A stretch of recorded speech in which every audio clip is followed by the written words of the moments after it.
The questions we want to ask is on SHA. SHA. The Social Health Authority. Remember this because this now will be now the uko na SHA. That's what it's going to be. Mimi ni mtu wa SHA. Umesha. Umeshaingia SHA. Umeshaanza kulipa. Umeshakatwa. Pesa ya SHA. Ushakubali SHA.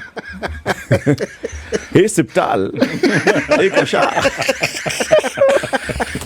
Dr. Timothy Olweny is the chairman of the Social Health Authority, SHA. Good morning, Dr. Ari. Morning, everyone, and thank you for inviting me.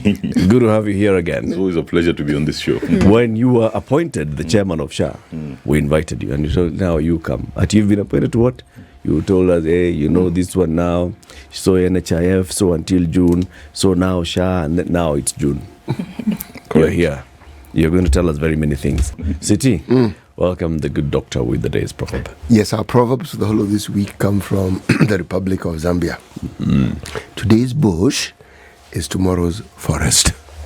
Today's bush is tomorrow's forest. You know, something that I saw on my way to Marsabit, which rings true because there's shrubbery, and a lot of it arises from the rains we've had. Now that shrubbery now becomes bush. So I think if you give it a little more time and a little more rain, it might just become forest. There's a chance. That opportunity has presented itself. It depends on where. Merile, it will not become forest. It'll just become shrub. They will remain as shrubs. And the Get size into will remain the Marsabit, same. the Marsabit forest, those ones will become forests. But Merile, Laisamis, Dr. What do you think this proverb is telling us? You know, cities proverbs always expose my ineptitude when it comes to English literature and literature in English. But I think it kind of implies that there's some aspect of patience in terms of growth before you be able to achieve certain objectives. That's what it seems to say for me. Yeah. So it might start small in the beginning, but eventually it gets to realize whatever the objectives were. You know, I marvel. If the good doctor's ineptitude is so correct, so I wonder, ineptitude, what about his pitude?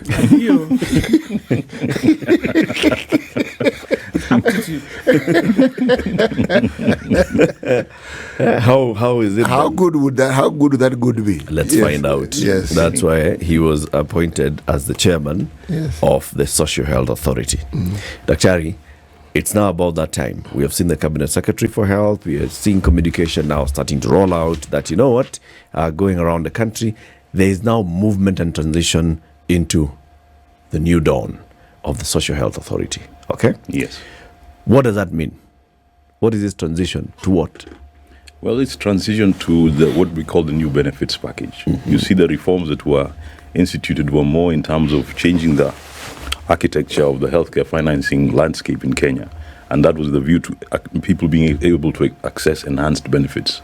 And so we intend to roll out an enhanced benefits package starts 1st of July for all members. We are a new authority. And so we're going to have registration first of all members into the new authority, and then they can access the benefits come 1st of July. Okay. This new authority, we are moving from NHIF Yes. to the Social Health Authority. Yes. What happens to NHIF? NHIF ceases to exist, and we move on to the Social Health Authority. You know, in terms of mandate, one of the reasons why NHIF ceases to exist is because the new mandate in terms of what was intended to achieve was not able to be realized within the NHIF structure. And so now you have to understand that NHIF was the equivalent of just one of the funds that we have under the Social Health Authority. And that's why you have this confusion about SHIF and SHA and so on. So SHIF, which is the Social Health Insurance Fund, is the equivalent of what NHIF was. But under the Social Health Authority, we have two other funds, the Primary Healthcare Fund and the Emergency Chronic and Critical Illness Fund. And all those were conceptualized in order to address some of the challenges we're having in our healthcare system. Okay. So SHA is a bigger thing. Yes. All right. And you've told us this before, that now you're covered from the primary health facility. When you go to the local health center, Yes. you're covered from that point up to the point of if you have an emergency or you need critical care or Yes. for those critical illnesses, right? And this is where now SHA is managing all these things. Yes.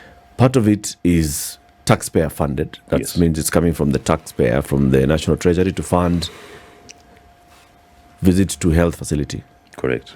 And then there's a social health insurance fund, which is somewhere in the middle. And then there's a critical and emergency fund, which is up there at the top. Yes. Please take us through that again. Assume we have never had this thing before. Okay. So we've got 3 funds under the Social Health Authority. We've got the Primary Healthcare Fund. This was created more to be able to address primary healthcare needs. There's been a tendency in the past for us to concentrate on providing curative care. That is, first of all, a very expensive venture in terms of waiting for people to get ill and then managing the illnesses. So now we're going further down. In other words, we want to prevent and promote wellness. So all those people who are well want to be assisted, need to be assisted to stay well. Then those who become unwell in terms of curative care, who need curative care, need assistance as well. Those who have got chronic illnesses, those, for example, whose illness is not curable and therefore need palliative care. So we're taking care of the entire spectrum from preventive, promotive, curative, rehabilitative, palliative care. And in the current arrangement, we're even contributing a small amount towards end-of-life services. Okay. So the Primary Healthcare Fund is the one that does prevention and promotion, and it provides basic healthcare in line with what is global recommendations at the moment. Then you've got the Social Health Insurance Fund, which is a contributors fund, and that provides curative care. And what has happened is, even on the NHIF benefits package, has been enhanced to be able to provide additional services which didn't exist. And then you've got the Emergency Chronic and Critical Illness Fund.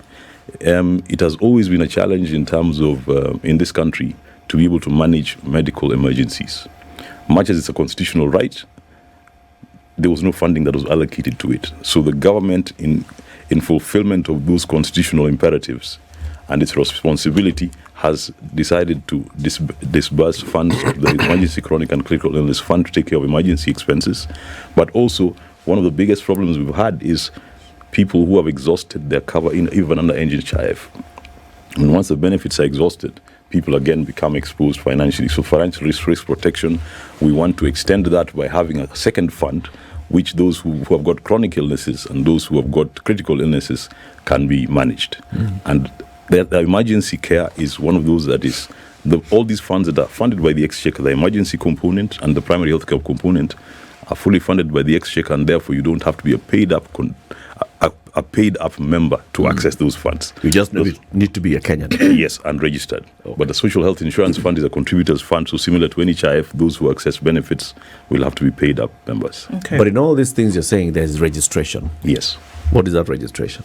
Well, registration was necessary because, like I've said, we have changed, for example, the architecture of the design of the benefits package. We have got a different model in terms of we're targeting households as opposed to individuals, which was before. And there are certain details that need to be captured also because in terms of the contribution structure, that has changed. Those in formal employment are going to pay a fixed proportion of their income as through payroll, but those in informal employment in the past have paid a flat rate of 500. But that is changing. We are also going to be able to assess your means and decide how much you should pay your equitable share. So that's the reason why we have this new registration. However, we want to make it as painless as possible. So those who are current NHIF members, for example, we want to make the process as simple as possible so that you don't have to go through an entire rigorous process. Whatever information that you allow us to be able to get from NHIF, we can be able to get and then add on the new information and you're fully registered. Could you walk us through this? How you transition NHIF members to this new scheme? Well, the details are going to be coming out, and we're going to be doing a lot of work in the media space to be able to explain this. But basically, you go to your phone. You, for example, those who have got a US, you can use USSD code. You put in your details, then you keep populating it, and then some information. If you give us access, for example, we'll be able to get some of the information from your previous data. So what we are adding, especially for those in informal employment, is just information that will help us be able to assess what your premium should be. And then in addition to that, biometrics are a key component and a key component of accessing service later, and especially in line with the challenges that have been there in terms of fraud prevention. So biometrics are key, and we need to get away also being able to get people's biometrics so that you're fully registered. Okay. I know that this has been said before, but I think it is highly important for folks to hear it again. in terms of where these funds, how these funds essentially would be loaded. So where do the funds come from for the primary healthcare fund? Where do they come from for the social health insurance fund? You've already said that the Exchequer will provide 100% for the emergency, chronic and critical illness fund. Correct. Right? So the first two, your contribution towards now SHIF goes towards curative care. What then goes towards the primary healthcare fund? Primary healthcare fund is funded by the Exchequer fully as well. Fully. And that's the reason why it is not one of those where you have to contribute to access those benefits. Okay. It is a constitutional right. All right. Just like, for example, the emergency care component within the emergency chronic and critical illness fund, which is also funded by the Exchequer. Okay. The social health insurance fund is the contributors fund. Okay. So for you to access that fund, you have to be a contributor, a paid member. There's also a slight change in terms of the manner in which people remit their premiums for those in the informal sector. Now we're going to have annual contributions as opposed to in the past when people could contribute as and when they choose. The danger with that in the past was that people accessed the benefits, paid the premium only when they anticipate they will need the benefits, which was a very inequitable way to do things, and that what we call adverse selection is what made the pool of funds also become restricted. So now what we are proposing is an annual contribution for those in the informal sector. Okay. So that way, once you pay up, you're a member for the entire year. From a medical point of view, Yes. where do the largest percentage of people rest amongst these three? From Who will be visiting hospital? It's in the primary healthcare fund. In the primary because healthcare. that is where essentially that's your first point of call. That's the first place, and that, if you ask me, most conditions, sometimes up to 80% of conditions can be managed in the primary healthcare area. Okay. And the more you do that, the less you have people transition to the social health insurance fund and needing curative care, especially inpatient management and surgery and so on. Okay. Yes. Practically now, Dr. Olweny, because now, from what you've said, for people who visit hospital, 80% will be in this primary healthcare arena. And this is 100% funded by the Exchequer. Yes. Allay fears now when we're talking about guarantee that money will populate this fund. And that money will populate the emergency, critical and chronic illness fund. Because these are the places whereby you have no control over whether there is actually money in the fund to care for people who go to hospital. As a Kenyan, you have control over the social health insurance fund because that is your own contribution, which you're mandated to pay. Correct. On these other two, it's government essentially is going to put money there. Yes. What's the guarantee that there will always be money there? Absolute guarantees I cannot give because that will not be within my mandate. One thing I know is that there have been that money has been promised. It has been budgeted for, as far as I'm concerned, in terms of the amounts that we have been promised, and therefore those are the figures we're working with. Yes. So, what's the budget for the next financial year for the primary healthcare fund? What the proposed budget was, I know the budget process is still not complete, but it was proposed that we were going to get 50 billion shillings for the primary healthcare fund. Is that sufficient? 50 billion based on the package. You see, at the end of the day, when you've got a benefits design team, they are going to design the benefits also based on what they can be able to, what they anticipate to receive, and then also cost the benefits. And therefore, what we're doing is basically tailoring it with that budget in mind. So that is what has been done. So 50 billion shillings Yes. for the primary healthcare fund. Yes. And this ensures that as long as you have registered yourself with SHA, Yes. you will walk to your nearest health facility, Yes. health center, Yes. and you will walk back home Yes. and not pay a shilling. Yes. That is the intention. Not for consultation, not for kufungua kitabu, not for pharmacy, nothing. That is the intention, yes. Okay.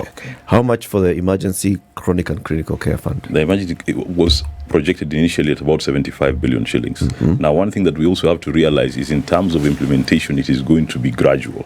So the uptake, for example, at the beginning is not going to be 100%. So these figures, of course, are going to gradually rise as the year progresses. So from year 1 to year 2, as we increase the rollout. I know there is a slight challenge in terms of the capacity. You know, one of the things whenever you implement any universal health coverage things, it is very easy to increase access.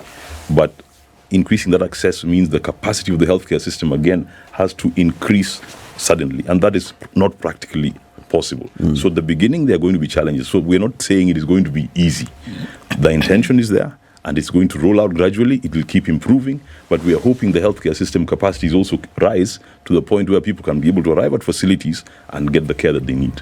Because you have to understand the model that we've adopted here for achieving UHC is now an output financing model, which means we only pay for services actually delivered. If people go to those facilities and don't get the services, then we've got nothing to pay for. Now, one of the greatest strategic risks for us as a social health authority is that we are promising people a product which we have to rely on partners to deliver. So when people pay the premium to us, they pay the premium, but with a view to accessing that benefit. That benefit has to be delivered by our key partners. Those key partners, especially in the public sector, you have to understand we have a very complicated arrangement now because we have got one government and we have one country and 47 other governments. And health being a devolved function, you've got the national government running some facilities, the higher end ones, the level 5, 6s. Some of them, those are natural referral facilities. Yeah. Then you've got the counties running the rest. So we really need everybody else to be able to work in concert with us to ensure that service is actually delivered in the periphery. However, we have not made a distinction between what type of facility you go to. And so at the end of the day, we want members to be able to access facilities where the service is provided, whether it's public facilities, faith-based facilities, or private facilities. Dr. You've told us that we need to register. Yes. So when do we start registering, or are we automatically registered? When does this happen? It was announced yesterday that we're going to start officially on the 21st of this month. Okay. And prior to that date, I'm sure all the modalities and the details are going to become clear and will be publicized.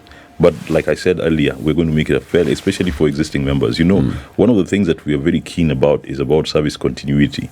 Given the enormity of the task and how critical healthcare is, we can't afford for there to be any service disruption.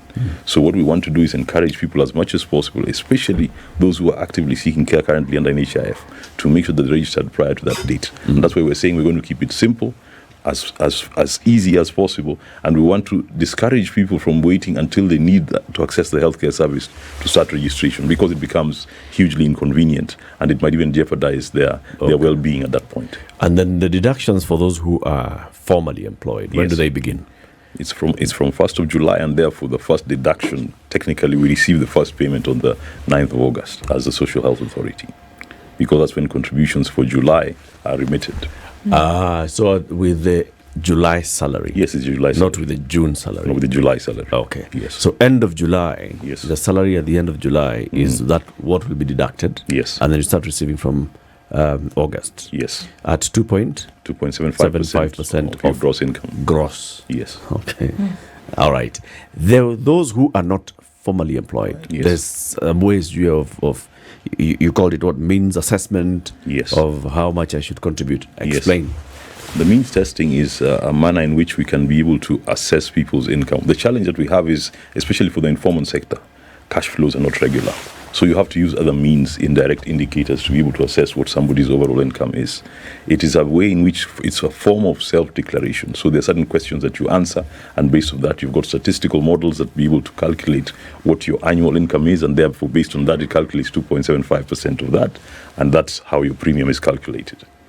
Are there people who are going to be paid for by the government? Correct. Anybody who is not able to pay, or who falls in an income bracket where they cannot be able to pay that amount, it is going to be paid for by government.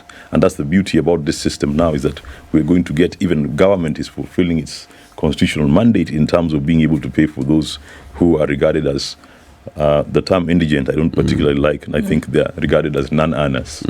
So at the end of the day, everybody should be covered. And that's the principle of social health insurance, is that it has to be mandatory, it has to cover everyone, and therefore you pool significant amount of funds and everybody benefits. So can we assume that currently those who are under the Malipo ya Uzee program, the 70 and above, yes, automatically get into this? Most those likely, who are benefiting most likely they will, because again, when their means are tested, it's going to be. But let's also let's also be clear. There are a lot of people who are over 70 who actually have means. Yeah. Yes. So that is, I would not like to say that is automatic. Is automatic, but of course, especially those who are already beneficiaries in the current program, yes, I think will be fast tracked onto that same program. Okay. Yes. What will the carryover look like?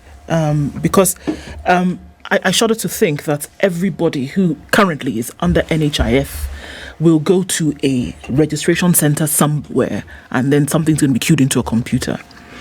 What would the transition look like come the first, where these deductions are being made and all of this, and then you now present yourself? Is it the same card, or will there be a new card? Because these are things that people are going to ask and say, where do I go, what do I do, or do I just go with my old card? And in the back end, SHA would have done it. We're leveraging on technology as much as possible, so we want to minimize, especially for current members, we want to minimize that you have to physically go to a location to complete your registration. So we're going to leverage on looking for ways in which we can be able to make sure that the registration can be done remotely. So you can do it on your phone, you can do it at a cyber cafe, you can do it on a portal somewhere, and so on. So that's what we are hoping is the objective. For new members, however, they will have to visit. Totally new members, they have to visit a center. In terms of the transition, in terms of service, it needs to be that what our intention is that there should be no difference for NHIF members, especially for previous members, and that when you go to hospital, you still access the service. You'll just access the new benefits package, which for all intents and purposes is actually enhanced. So it is slightly better. But in terms of service disruption, and especially for vulnerable groups, and I say vulnerable groups, I mean especially expectant mothers, those who are on chronic treatment for whatever reason, like those who are on dialysis, we want to make sure that the transition is seamless, because that would not be excusable if we had service disruption at that point. Okay. Yeah. But Linda Mama has been discontinued, Dr. Harry, as we speak. Yes, it was discontinued, and that was the law. However, we are saying for expectant mothers, come that date, what we would want is for them to register in advance, so that in the event that they need to deliver, you realize the slight difference that there was. They are expectant. Sorry? In the event that they need to deliver. Yes. Okay. In the event They will definitely need to deliver. they will, but I'm saying in the event that they're delivering close to the cut-off date, Okay. Right. we cannot afford for them not to be able to access the service on that basis. So we want them to be able to register. Those who are entitled to pay premiums should pay the premiums. Those who need assistance to be able to pay, hopefully it can be paid. So those are the vulnerable groups that we're concentrating on. And in fact, in terms of our media communication that's going to be coming out largely in the next week or two, those are the vulnerable groups we're going to be concentrating on, delivering messages to. Okay. Did One of the things that most care seekers have experienced when it comes to public hospitals has not been care but medication. You go to a hospital, yes, there's a healthcare professional who will give you the benefit of their knowledge, but thereafter, the medication that you then need is not readily available. Or what is available is just partial. Yes. But you can't get everything. Yes. Now, how will this new system sort this out? That's one of the strategic risks I mentioned, because again, in terms of healthcare system capacity, that has to be ramped up. However, one of the advantages we have now is that we don't discriminate. Basically, we're allowing people to go and get care where the care can be delivered, and delivered to the extent that is satisfactory. So we want to discourage as much as possible the issue of saying that you've gotten consultation only, then go and buy drugs. We want you to go to a facility where you'll be able to get everything.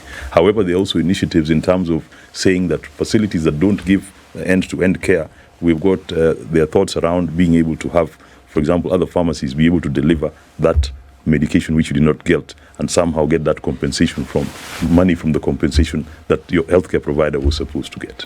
Do you think it might make sense if you feel that there is a gap that cannot easily be bridged within the healthcare system, within hospitals, that you could engage pharmacies to do this work of dispensing medication for you? That is exactly what I've said. I've said we are going to engage community pharmacies, we're going to engage some labs as well directly, so that people can still be able to access the same care under the specific fund.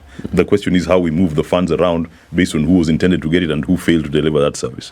But we are adopting especially at the beginning, we have got a very open approach, because, for example, for the primary healthcare fund, because of the costs of accessing primary healthcare service in higher level facilities, it's supposed to be in level 2 and 3. However, because of the geographic distribution of facilities countrywide, there's some places where you might not get a level 2 or 3 that can deliver.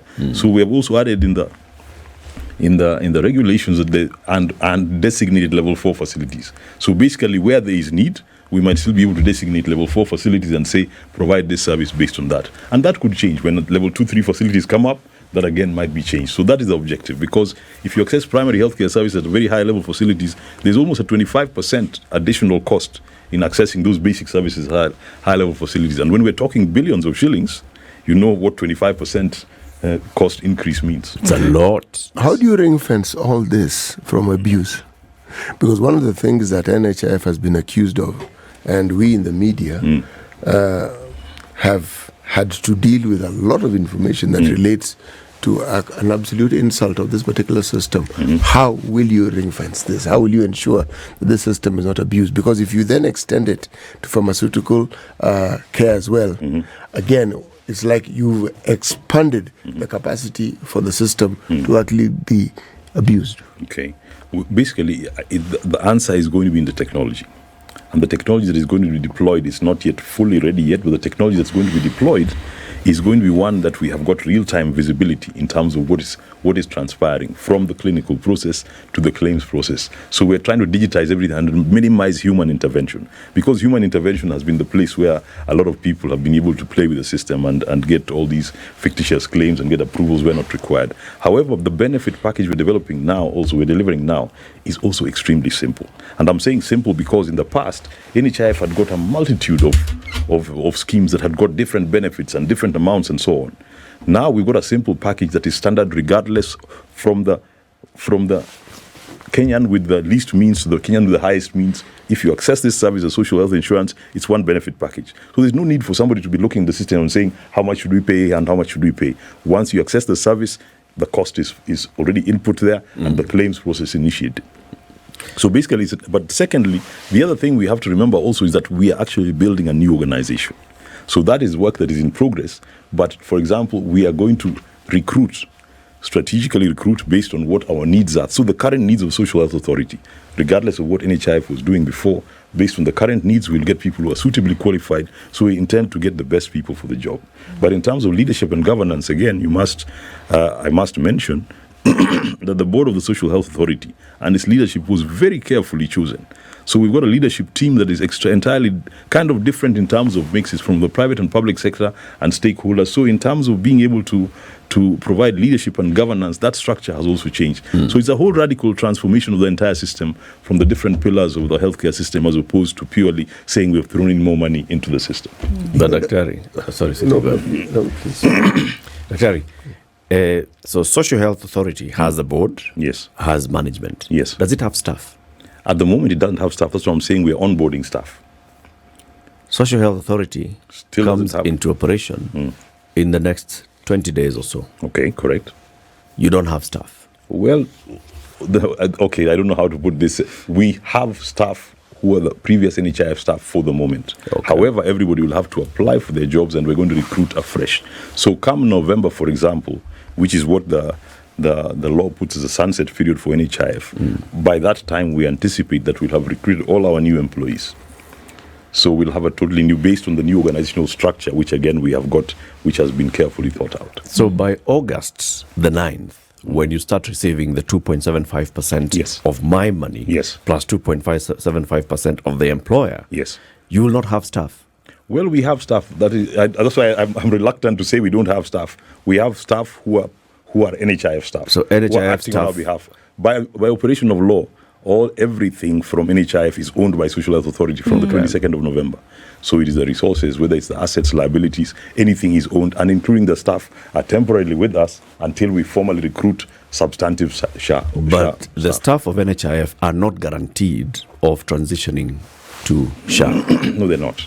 Everybody has to apply. And they're the ones who will be running the operations of SHA in the first In the 30 interim. or 40 or 60 days. Correct. Don't you see a problem there? There's a strategic, but you have to understand where we come from. You see, if it was one of those organizations that you could switch off and then turn on, it would be okay. We would have just said, we shut down NHIF, everybody goes home, we sit down, we interview, recruit. Practically, it's not possible. Healthcare delivery has to continue in this country. So there's a strategic risk there, I do agree, but there was no other way to do it.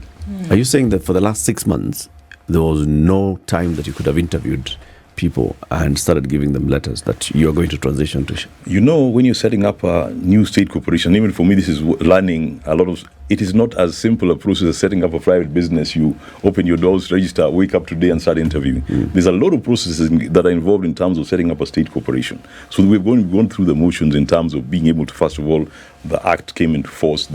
It goes through legislative processes to make sure there are no concerns and so on. That takes time. After that, you have to sit down and with the specialists from government, whether it's from Public Service Commission, SRC, there's a huge team of people who sit down, say, this is what the act says, this is what we want to achieve, this is the kind of employees we need, this is the organizational structure, go down to job descriptions, job evaluations. It's a huge undertaking. So that's what we are still doing. So once we've got an authority, now we've categorized us as an authority. After that, we're going to go through the process of all these HR instruments are approved. They have to tie salaries into that and say this is the remuneration that people need to get. Only then, and once all these job descriptions and so on are defined, only then can you advertise, because anybody who wants to come for a job needs to know, what am I coming there to do, what is my destination, and what is my anticipated pay. I think you've described the problem here then, Dr. because we are dealing with a very sensitive industry, or rather sensitive sector here, because whereas from that we are talking about, we have to wait for certain things to happen. There's this monolith that is government to then be able to do 1, 2, 3 undertaking for a state corporation, etc., etc. However, you're dealing with a sector where people are not waiting to be ill for that to happen. There are currently people who are ill. There are currently people who are on treatment who depend on this to then be able to get better, or at least to maintain. So I wonder why then it couldn't be something whereby you carry on as you have been and give time for all of this process to then happen. And then when at least it would appear as though there was some semblance of readiness, then transition. Because it seems as though we are running after this thing, that 20 days from now we need to start, 2.7% needs to be deducted, we need to go. But then there's so many vital things that have not been covered.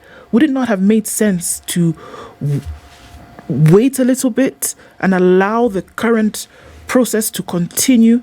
Because I just see headwinds. I'm sorry, but that's what I see. Like, how are we going to? I want to allay your fears, this? Because that is the reason why there was a transitional period, and that's why when you asked whether he asked me earlier whether there's an NHIF board in place. NHIF board is still in place, right? There are transitional provisions. So that's why the 1-year period was given for all this transition to occur. And in all fairness, care has not been disrupted, even in this entire process. And the intention is, come 1st of July, the only change that should happen is that people are enhancing an enhanced benefits package. But from the perspective of the person who is seeking care, there should be no disruption. And that is the objective. Disruption, Dr. Because one of the things that I have heard consistently is patients going to hospital and they're being told that NHIF card cannot be accepted. And when they ask, those who have asked, they're told, well, there are debts that are owed that have not been settled. So we are not incurring any more debts. Now, if this is a real problem, and already there are health facilities that are not offering services simply because they haven't been paid, and this is a discussion that has been ongoing, how is the authority going to ensure that some of these outstanding debts are settled so that when you move into this new phase, one doesn't have to encounter, because it isn't as though the card isn't working. It is working in that, but the hospitals will not accept the card because of what they're owed. How will we settle these debts that are owed to these health facilities? Well, the issue of pending bills has been a sticky one, and that is not new. And that we also can't attribute purely to transition. It is a problem that has been there historically. It is. Yes. So that is not necessarily due to the transition. However, the transition will inherit it. Yes. And by law, the good thing is legally, we have already inherited those debts. In fact, we've got a transitional committee that is now in the process of determining what those amounts are. So that debt is going to be transferred to the Social Health Authority, and there'll be ways in which it will be paid. However, efforts have been made in terms of making payments. So, for example, the time when you had hospitals not providing care to NHIF members, at the moment, you've not had any of that. A lot of that, yes. I actually haven't heard. The truth is, and it is human nature. The truth is, when the payments are not received, there's hue and cry. But when the money comes in, it's not talked about. Yes. So, so the truth is, I'm not saying it has been sorted out in full, but things have improved significantly. And therefore, one of the things, if you were to ask me as a chair of Social Health Authority, if it was possible, all those debts would have been cleared before the 1st of July. It has not been possible because of the economic environment we are living in at the moment, and it's not within our control. However, one thing I'd like to assure providers is whatever debts are there that are confirmed, genuine debts, will be paid. So after that, we'll just enter into a schedule and see how those payments can be made. Okay. But thank you. Okay. But then now we're talking about the same service providers with enhanced benefits to members. Yes. And some of those benefits are to come from exchequer payment. Yes. And others from the new SHIF fund. Okay. Let's talk about the service providers. Can we assume that automatically all public health facilities will become service providers for SHA? The approach one, let me just give a little bit of background. Yeah. In terms of what the problem was with the structure and the design before, it was that NHIF was the one that making determination on which healthcare providers to empanel. They were the ones who are processing the claims. They're the ones who are rejecting them. If there were any disputes, they're the ones resolving. So what was required was some unbundling and segregation of these functions. At the moment, SHA does not have the mandate of being able to decide who becomes empaneled. Right. So the qualified authority in this case is the Kenya Medical Practice and Dentist Council that registers institutions. As long as they have met that criterion and they are gazetted by that institution as providers who are licensed, we automatically empanel them. So any licensed healthcare provider is automatically empaneled into SHA. Empaneled, but we have to distinguish empanelment and contracting. Okay. Empanelment means you have, if you play golf, you've paid the greens fees, you've got the right to play. But beyond that, we have to come into an agreement in terms of the Social Health Authority deciding what services they want to access from you.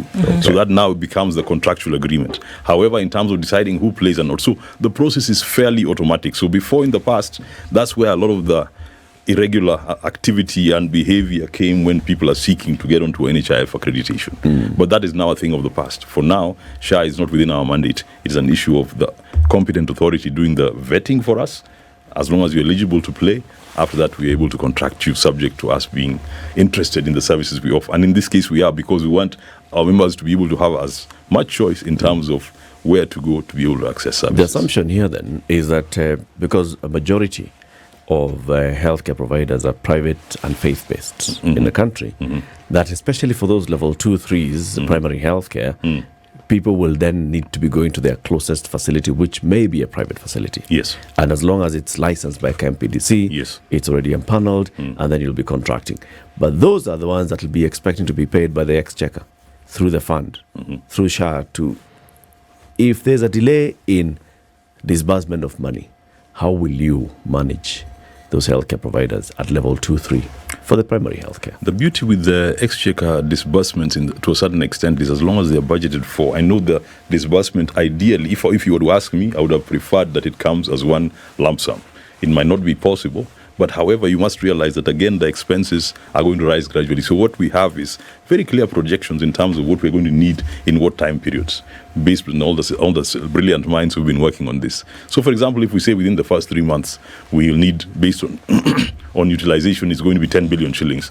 If, for example, we're given that in the first 3 months, you can see the first 3 months are taken care of. In the process, we are also negotiating and saying, give us further disbursement because for month 4, 5, 6, it's supposed to be 15 billion, for example.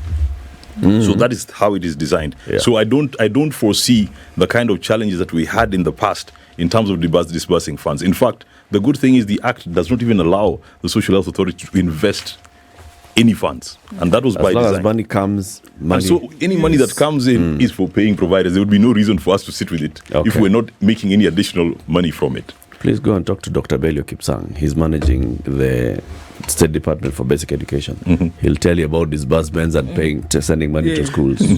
Please go and talk to the Council of Governors Chair, Anne Waiguru. She'll tell you about disbursement to counties. Yes. Please go and talk to very many other people.